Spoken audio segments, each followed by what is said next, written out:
اعوذ باللہ من الشیطان الرجیم بسم اللہ الرحمن الرحیم وَإِذْ غَدَوْتَ مِنْ أَهْلِكَ تُبَوِّئُ الْمُؤْمِنِينَ مَقَاعِدَ لِلْقِتَالِ وَاللَّهُ سَمِيعٌ عَلِيمٌ۔ صدق اللہ العظیم۔ رب اشرح لی صدری ویسر لی امری واحلل عقدۃ من لسانی یفقہوا قولی۔ الحمد للہ رب العالمین والصلاة والسلام علی سید الانبیاء وجمیع المرسلین۔ عزیزان گرامی، یہاں سے سورہ آل عمران کے نصف ثانی کے دوسرے حصے کا آغاز ہو رہا ہے جو 6 رکوعات پر مشتمل ہے۔ یہ 6 رکوع مسلسل غزوہ احد کے حالات و واقعات اور ان پر تبصرے پر مشتمل ہیں۔ غزوہ احد شوال 3 ہجری میں پیش آیا تھا۔ اس سے پہلے رمضان 2 ہجری میں غزوہ بدر پیش آ چکا تھا، جس کا تذکرہ ہم سورہ الانفال میں پڑھیں گے، اس لیے کہ ترتیب مصحف نہ تو ترتیب زمانی کے اعتبار سے ہے اور نہ ہی ترتیب نزولی کے مطابق۔ غزوہ بدر میں اللہ تعالیٰ نے مسلمانوں کو بہت زبردست فتح دی تھی اور کفار مکہ کو بڑی زک پہنچی تھی۔ ان کے 70 بہت اہم بڑے لوگ مارے گئے تھے، جن میں قریش کے تقریباً سارے بڑے بڑے سردار بھی شامل تھے۔ اہل مکہ کے سینوں میں انتقام کی آگ بھڑک رہی تھی اور ان کے انتقامی جذبات لاوے کی طرح کھول رہے تھے۔ چنانچہ 1 سال کے اندر انہوں نے پوری تیاری کی اور تمام ساز و سامان جو وہ جمع کر سکتے تھے جمع کر لیا۔ ابو جہل غزوہ بدر میں مارا جا چکا تھا اور اب قریش کے سب سے بڑے سردار ابو سفیان تھے۔ ابو سفیان چونکہ بعد میں ایمان لے آئے تھے اور صحابیت کے مرتبے سے سرفراز ہوئے تھے، لہٰذا ہم ان کا احترام سے نام لیتے ہیں۔ ابو سفیان 3000 جنگجوؤں کا لشکر لے کر مدینے پر چڑھ دوڑے۔ ابو سفیان کی بیوی ہندا وہ بھی لشکر میں شامل تھی، وہ بھی بعد میں فتح مکہ کے موقع پر ایمان لے آئی تھی۔ غزوہ بدر میں ہندا کا باپ، بھائی اور چچا مسلمانوں کے ہاتھ واصل جہنم ہو چکے تھے، لہٰذا اس کے سینے کے اندر بھی انتقام کی آگ بھڑک رہی تھی۔ مکہ کا شاید کوئی گھر بچا ہو جس کا کوئی فرد غزوہ بدر میں نہ مارا گیا ہو۔ اب اس موقع پر نبی اکرم صلی اللہ علیہ وسلم نے مدینہ منورہ میں ایک مشاورت منعقد فرمائی کہ اب کیا حکمت عملی اختیار کرنی چاہیے، جبکہ 3000 کا لشکر مدینے پر چڑھائی کرنے آ رہا ہے۔ رسول اللہ کا اپنا رجحان اس طرف تھا کہ اس صورتحال میں ہم اگر مدینے میں محصور ہو کر مقابلہ کریں گے تو بہتر رہے گا۔ اور عجیب اتفاق یہ ہے کہ منافقین کے سردار عبداللہ بن ابی کی بھی یہی رائے تھی، لیکن وہ لوگ جو بدر کے بعد ایمان لائے تھے اور جو غزوہ بدر میں شریک نہیں ہو پائے تھے، ان میں سے خاص طور پر نوجوانوں کی طرف سے خصوصی جوش و خروش کا مظاہرہ ہو رہا تھا کہ ہمیں میدان میں نکل کر دشمن کا ڈٹ کر مقابلہ کرنا چاہیے، ہمیں تو شہادت درکار ہے۔ چنانچہ رسول اللہ صلی اللہ علیہ وسلم نے ان نوجوانوں کے جذبات کا لحاظ کرتے ہوئے فیصلہ فرما دیا کہ دشمن کا کھلے میدان میں مقابلہ کیا جائے گا۔ نبی اکرم صلی اللہ علیہ وسلم نے 1000 کی نفری لے کر مدینہ سے جبل احد کی جانب کوچ فرمایا، لیکن راستے ہی میں عبداللہ بن ابی اپنے 300 آدمیوں کے ساتھ یہ کہہ کر واپس چلا گیا کہ جب ہمارے مشورے پر عمل نہیں ہوتا اور ہماری بات نہیں مانی جاتی تو ہم خواہ اپنی جان جوکھوں میں کیوں ڈالیں۔ تو 300 منافقین کے چلے جانے کے بعد اسلامی لشکر میں صرف 700 افراد باقی رہ گئے تھے، جن میں کمزور ایمان والے بھی تھے۔ چنانچہ دامن احد میں پہنچ کر مدینہ کے 2 خاندانوں بنو حارثہ اور بنو سلمہ کے قدم بھی تھوڑی دیر کے لیے ڈگمگائے اور انہوں نے واپس لوٹنا چاہا، لیکن پھر اللہ تعالیٰ نے ان کو حوصلہ دیا اور ان کے قدم جما دیے۔ اس کے بعد جنگ ہوئی تو اللہ کی طرف سے مدد آئی، اللہ نے لشکر اسلام کو فتح دے دی اور مشرکین کے قدم اکھڑ گئے۔ نبی اکرم صلی اللہ علیہ وسلم نے احد پہاڑ کو اپنی پشت پر رکھا تھا اور اس کے دامن میں صف بندی کی تھی۔ سامنے دشمن کا لشکر تھا، پہاڑ میں ایک درہ تھا اور حضور اکرم صلی اللہ علیہ وسلم کو اندیشہ تھا کہ ایسا نہ ہو کہ وہاں سے ہم پر حملہ ہو جائے اور ہم 2 طرف سے چکی کے 2 پارٹوں کے درمیان آ جائیں، لہٰذا آپ صلی اللہ علیہ وسلم نے اس درے پر حضرت عبداللہ بن جبیر رضی اللہ عنہ کی کمانڈ میں ایک کثیر تعداد تیر اندازوں کی تعینات فرما دی اور انہیں تاکید فرمائی تھی کہ یہاں سے مت ہلنا، چاہے تم دیکھو کہ ہم سب مارے گئے ہیں اور ہمارا گوشت چیلیں اور کوے نوچ رہے ہیں، تب بھی یہ جگہ مت چھوڑنا۔ لیکن جب مسلمانوں کو فتح ہو گئی تو درے پر مامور حضرات میں اختلاف رائے ہو گیا۔ ان میں سے اکثر نے کہا کہ رسول اللہ صلی اللہ علیہ وسلم نے ہمیں جو اتنی تاکید فرمائی تھی وہ تو شکست کی صورت میں تھی، اب تو فتح ہو گئی ہے، لہٰذا اب ہمیں چل کر مال غنیمت جمع کرنے میں باقی سب لوگوں کا ساتھ دینا چاہیے۔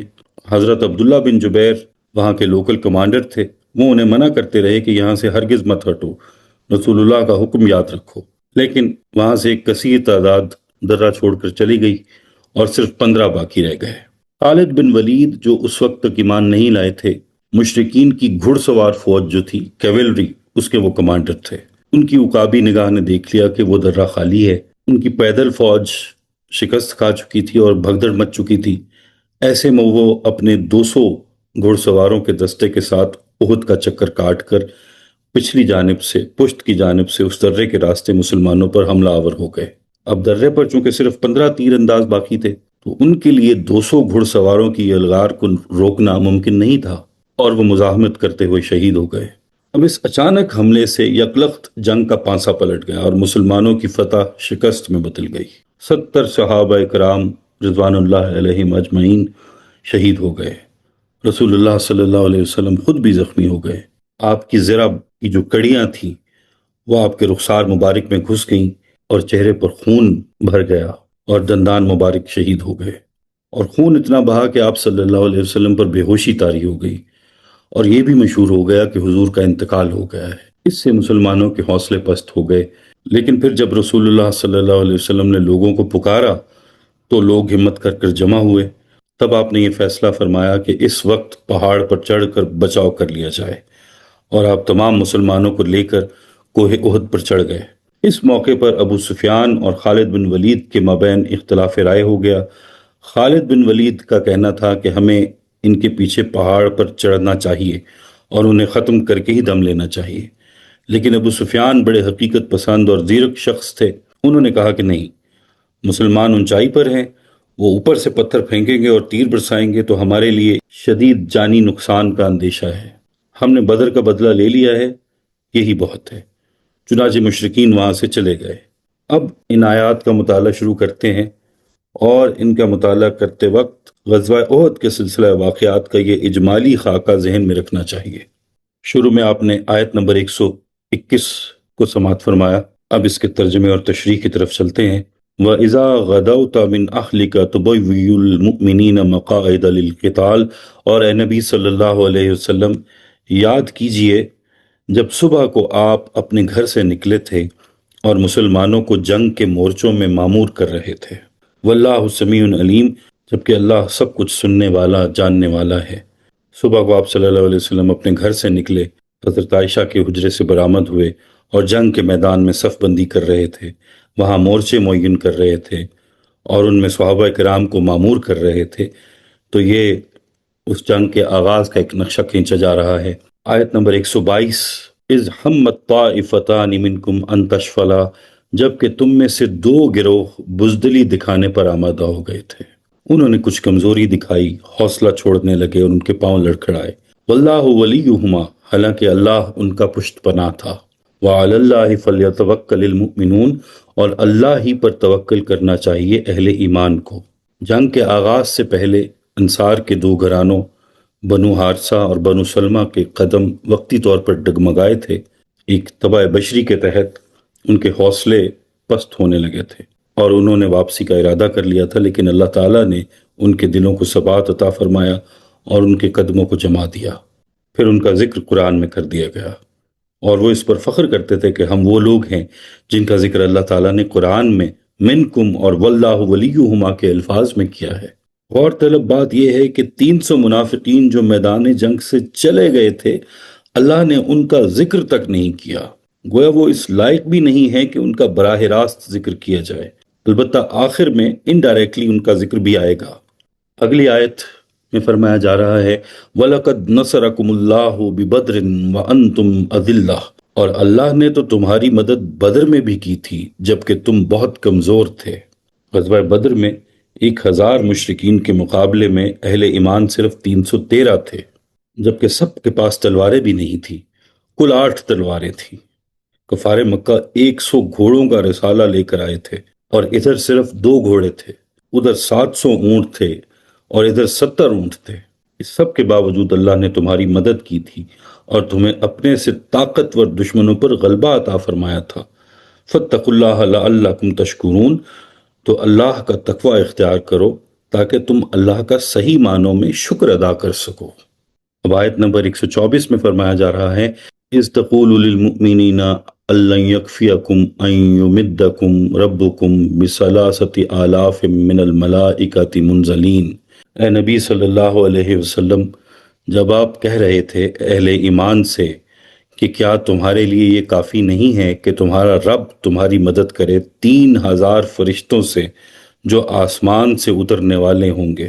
آپ صلی اللہ علیہ وسلم نے صحابہ سے بدر میں کہا تھا کہ تم کفار کی تعداد سے نہ ڈرو کہ وہ ہم سے زیادہ ہیں، اگر وہ 1000 آ رہے ہیں تو اللہ کی مدد ہمارے لیے ہوگی اور اللہ کی طرف سے 3000 فرشتے اس میدان میں نازل ہوں گے۔ تو اے مسلمانوں، اگر مقابلے میں 3000 کا لشکر آ گیا ہے اب تو کیا غم ہے؟ تو یہاں پر حوصلے بلند کرنے کے لیے رسول اللہ صلی اللہ علیہ وسلم کی وساطت سے مسلمانوں کو بدر کا وہ وقت یاد کرایا جا رہا ہے۔ اسی کے تسلسل میں آگے فرمایا، بلا ان تصبروا وتتقوا ویاتوکم من فورہم ھذا، کیوں نہیں ہے مسلمانوں، اگر تم صبر کرو گے اور تقوی کی روش پر رہو گے اور اگر وہ فوری طور پر تم پر حملہ آور ہو جائیں، یمددکم ربکم بخمسۃ آلاف من الملائکۃ مسومین، تو تمہارا رب تمہاری مدد کرے گا 5000 فرشتوں کے ذریعے جو نشان زدہ گھوڑوں پر آئیں گے۔ اور اب یہاں فرمایا جا رہا ہے کہ جب فرشتے آئیں گے تو ان کی سواریاں اور لباس تم سے مختلف ہوں گے، جس سے تمہیں پتہ چل جائے گا کہ یہ ہماری فوج نہیں ہے، یہ کہیں اور سے آ گئے ہیں، تم اس کا مشاہدہ بھی کر لو گے۔ وَمَا جَعَلَهُ اللَّهُ إِلَّا بُشْرَىٰ لَكُمْ، اور اللہ نے اس کو نہیں بنایا مگر تمہارے لیے بشارت، وَلِتَطْمَئِنَّ قُلُوبُكُمْ بِهِ، اور تاکہ تمہارے دل اس سے مطمئن ہو جائیں۔ وَمَن نَّصْرُ إِلَّا مِنْ عِندِ اللَّهِ الْعَزِيزِ الْحَكِيمِ، ورنہ مدد تو ہونی ہی اللہ کی طرف سے ہے جو غالب اور حکمت والا ہے۔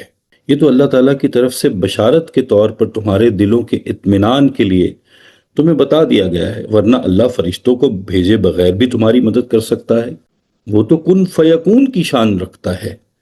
تمہیں یہ بشارت تمہاری طبع بشری کے حوالے سے دی گئی ہے کہ اگر 3000 کی تعداد میں دشمن سامنے ہوا تو تمہاری مدد کو فرشتے اتر آئیں گے، اور اگر وہ فوری طور پر حملہ آور ہو گئے تو ہم 5000 فرشتے بھیج دیں گے۔ یہاں سے ایک اہم بات کا پتہ چلا کہ فتح اور شکست کا دار و مدار فوج کے حوصلے اور مرال پر ہوتا ہے۔ اگر حوصلے پست ہو جائیں، آگے موت نظر آ رہی ہو اور فتح دور دور تک نظر نہ آئے تو فوج لڑ نہیں سکتی، اور اگر انہیں بتا دیا جائے کہ تم نے کامیاب ہی ہونا ہے، ناکامی کا کوئی تصور ہی نہیں، امکان ہی نہیں، تو وہ پھر جھپٹ پڑتی ہے اور ان کے حوصلے اور قوت کئی گنا زیادہ ہو جاتی ہے۔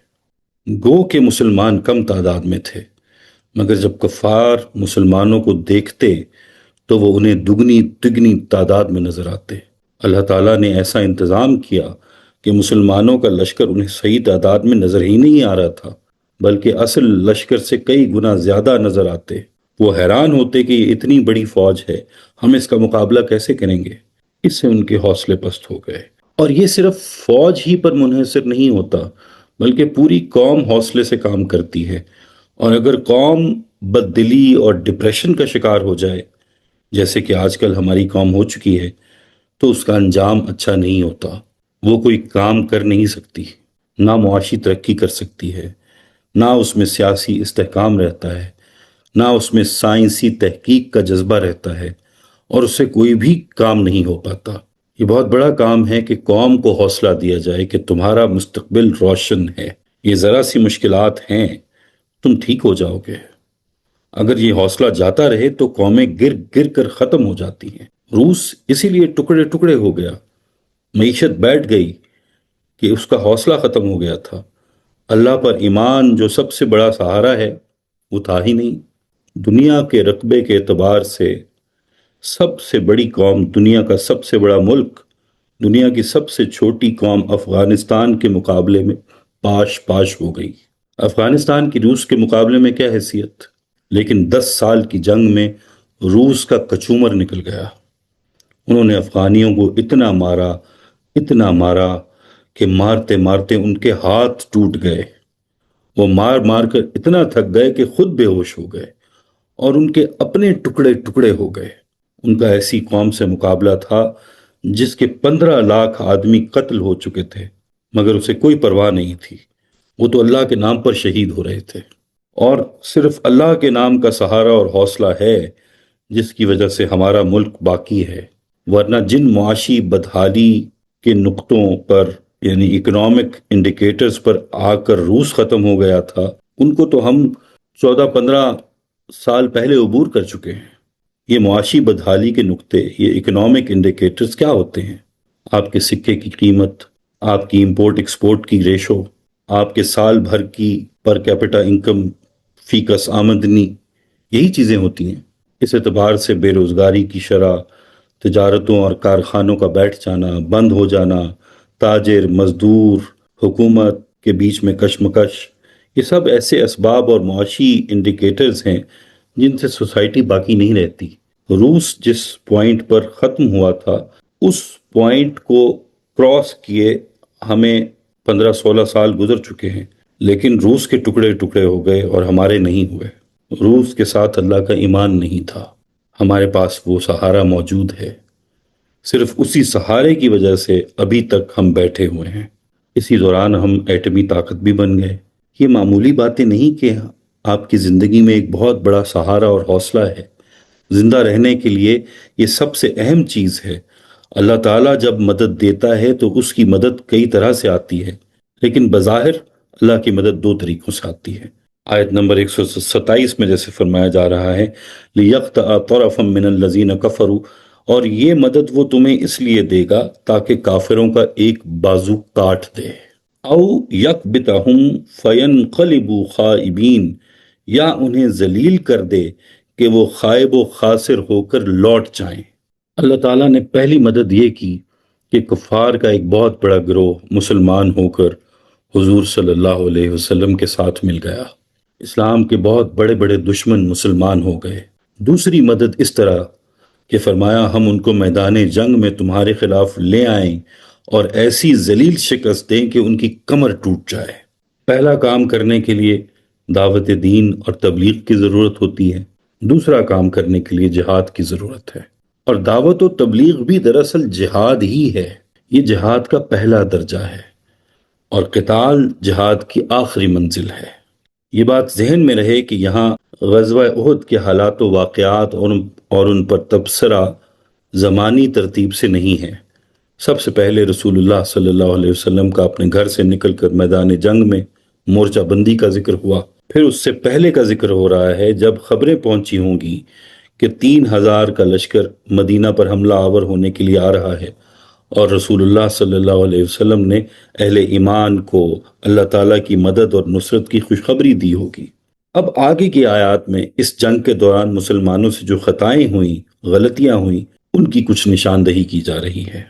آیت نمبر 128، لَيْسَ لَكَ مِنَ الْأَمْرِ شَيْءٌ أَن يَتُوبَ عَلَيْهِمْ أَوْ يُعَذِّبَهُمْ فَإِنَّهُمْ ظَالِمُونَ۔ اے پیغمبر صلی اللہ علیہ وسلم، غزوہ احد میں جو کچھ بھی نقصان ہوا اس کی کوئی ذمہ داری آپ پر نہیں۔ اب یہ اللہ کا کام ہے کہ اپنے بندوں پر جو نبی کے خلاف پروپیگنڈا کرتے ہیں مہربانی کرے، ان کی توبہ قبول فرمائے یا ان کو عذاب دے کہ یہ ظالم لوگ ہیں۔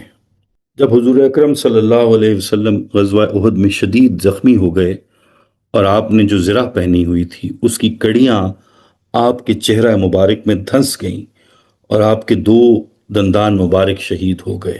آپ صلی اللہ علیہ وسلم کو اور بھی زخم آئے اور ان زخموں سے بہت خون بھی بہا، تو زخموں کی تاب نہ لا کر آپ صلی اللہ علیہ وسلم بے ہوش ہو کر گر پڑے۔ اس وقت خبر پھیل گئی اور کفار نے یہ کہہ دیا کہ محمد صلی اللہ علیہ وسلم قتل ہو گئے، معاذ اللہ۔ اس پر مسلمانوں کے حوصلے پست ہو گئے۔ جب مسلمانوں کے حوصلے پست ہو گئے تو منافقین نے کہا کہ اب ایک ہی حل ہے، ایسا کرو کہ عبداللہ بن ابی کے پاس ہم چلتے ہیں اور اس سے کہتے ہیں کہ ابو سفیان سے ہمیں امان دلوا دے۔ اہل ایمان میں سے کچھ لوگ اتنے بددل ہوئے کہ وہ ایک طرف ہو کر بیٹھ گئے کہ جب حضور ہی شہید ہو گئے تو اب ہمارا کیا رہ گیا، اور کچھ نے تو یوں کہا کہ جب حضور صلی اللہ علیہ وسلم ہی ہم میں نہیں رہے تو ہم زندہ رہ کر کیا کریں گے۔ اس موقع پر بعض روایات میں حضور اکرم صلی اللہ علیہ وسلم کا ایک جملہ بیان کیا گیا ہے کہ جب آپ شدید زخمی ہوئے تو آپ کو بہت تکلیف پہنچی، تو آپ صلی اللہ علیہ وسلم نے بتقاضۂ بشری، انسان ہونے کے تقاضے سے یوں کہا کہ وہ قوم کیا کامیاب ہوگی جو اپنے نبی کے ساتھ ہی سلوک کرے۔ اب اس جملے میں تھوڑا سا بد دعا کا پہلو تھا۔ اس وقت اللہ کی طرف سے یہ آیت آئی کہ لیس لک من الامر شیء، اس معاملے میں آپ کو کوئی دخل نہیں ہے کہ قوم کامیاب ہوگی یا نہیں ہوگی۔ اللہ چاہے گا تو ان کی توبہ قبول فرما لے گا، اور اگر اللہ چاہے گا تو ان کو عذاب دے دے گا، اس لیے کہ یہ ظالم لوگ ہیں۔ مگر آپ کا یہ کہنا مناسب نہیں ہے کہ ایسی قوم کیا فلاح پائے گی جو اپنے نبی کے ساتھ یہ سلوک کرتی ہے۔ جب ہم یہ تفسیر پڑھتے ہیں جو بھی میں نے بیان کی تو کچھ اچنبھا سا ہوتا ہے کہ ایک تو حضور اکرم صلی اللہ علیہ وسلم اس قدر زخمی ہو گئے، تو یہ موقع تو اللہ کی طرف سے تسلی دینے کا اور ڈھارس بتانے کا تھا، مگر ہمارے بعض بزرگوں نے جو تفاسیر کی ہیں ان میں کچھ ایسا ہی پہلو ہے کہ اللہ کی طرف سے ایک سخت بات آپ صلی اللہ علیہ وسلم کو کہی گئی کہ دیکھو یہ بات مت کہو، تمہارا اس میں کوئی دخل نہیں۔ لیکن دل کو یہ تفسیر نہیں لگتی، اور اللہ کا شکر ہے کہ یہ بات مولانا امین احمد اصلاحی کی تفسیر تدبر قرآن میں اگر ہم پڑھیں، انہوں نے جو اس آیت کا ترجمہ کیا ہے وہ لغت کے اعتبار سے زیادہ درست لگتا ہے۔ لیس لک من الامر شیء، اے نبی صلی اللہ علیہ وسلم، یہ غزوہ احد میں جو نقصان ہو گیا ہے آپ اس کے ذمہ دار نہیں ہیں۔ زبان اور پس منظر کے اعتبار سے دیکھیں تو نصر اور دل کے اطمینان کی بات ہو رہی ہے، مدد اور کفار کی شکست کی بات ہو رہی ہے۔ یہ بات کرتے کرتے اچانک اپنے نبی کو ڈانٹنا، اس طرح گفتگو کا کوئی جوڑ نہیں بنتا۔ ترجمہ یوں بنتا ہے کہ لیس لک من الامر شیء، اے اللہ کے رسول صلی اللہ علیہ وسلم، یہ جو سب کچھ ہو گیا ہے اس کے آپ ذمہ دار نہیں ہیں، یہ آپ کے کسی قصور اور آپ کی کسی غلطی سے نہیں ہوا ہے، آپ کا اس میں کوئی اختیار نہیں تھا۔